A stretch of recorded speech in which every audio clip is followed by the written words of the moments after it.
আবার আসলাম আপনাদের মাঝে আরেকটি ভিডিও নিয়ে। তো এই ভিডিওতে আমি নটকো গাছ সম্বন্ধে কথা বলবো। তো নটকো গাছে এই সম্বন্ধে আরও আমি অনেক কিছু বলেছি। যারা আমার আগের ভিডিও দেখেছেন তারাই যা বুঝতে পারবেন যে আমি কী বলছি। তো এই ভিডিওতে আমি আরও বলবো যে নটকো গাছ সম্বন্ধে নিয়ে। তো যা সে আগের ভিডিওতে বলছিলাম যে অবশ্যই নটকো গাছে স্প্রে করতে হবে, কারণ আপনি প্রত্যেকটা গাছেই স্প্রে করতে হবে, যাতে স্প্রে গাছ ফলের গাছ আর কি। যদি না করেন তাহলে ভিতরে যেটা আছে আর কি ওটা খেতে পারবেন না। তো ওইটা মানে ভিতরে পোকা ধরবে। এই জন্য পোকা যদি না ধরে আপনি ঠিক মতো যেন খেতে পারেন বা বিক্রি করতে পারেন, মুনাফা অর্জন করতে পারেন। এই জন্য আপনাদের অবশ্যই গাছকে স্প্রে করতে হবে যেন আপনারা ভালো মতো ফল পান। তো যেটা বলতেছিলাম যে নটকো গাছ কিন্তু যাদের আবার কাশি এসে বুকজাম আছে তারা আবার খাইয়েন না।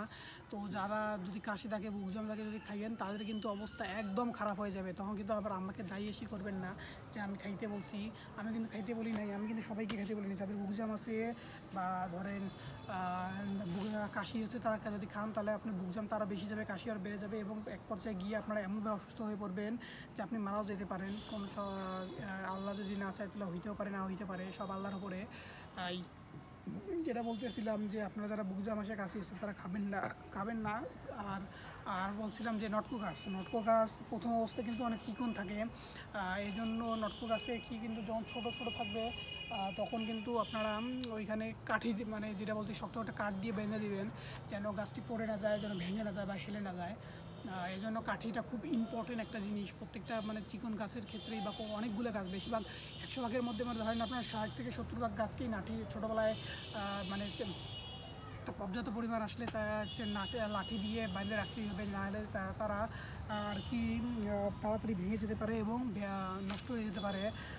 তো নটকো গাছ আবারও বলছি যে নটকো গাছ কিন্তু 2 থেকে 3 বছরে ফল দেয়। তো যেটা বলছিলাম যে নটকো গাছের পাতাও কিন্তু অন্য পাতার চেয়ে এটাও পাতা একটা অন্যরকম। আবার পোকা খেলে পাতা আবার অন্যরকম হয়ে যায়। এটাও 3 ধাপে হয়। প্রথম অবস্থায় খুশি বেরোয়, তারপরে এটা আলাদা রঙ হয়। যখন অ্যাডাল্ট পাতা হয়ে যায় তখন এটা আলাদা রঙভাবে নেয়। তো ওটা আলাদাভাবে নেয়। এখানে প্রচুর মশা, এই জন্য আমি এত নড়াচড়া করতেছি, সরি এর জন্য কিছু মনে করিয়েন না আপনারা। তো কী করবেন, আর এক জায়গায় দাঁড়া দেখতে পাচ্ছি না এত মশার কারণে, যদি ভিডিওর কারণে এখানে আসি, আমি না থাকতাম না এখানে। তো যেটা বলতেছিলাম নটকো গাছের গোড়াটা দেখো একটু, এই সেই নটকো গাছ, এই যে গোড়া,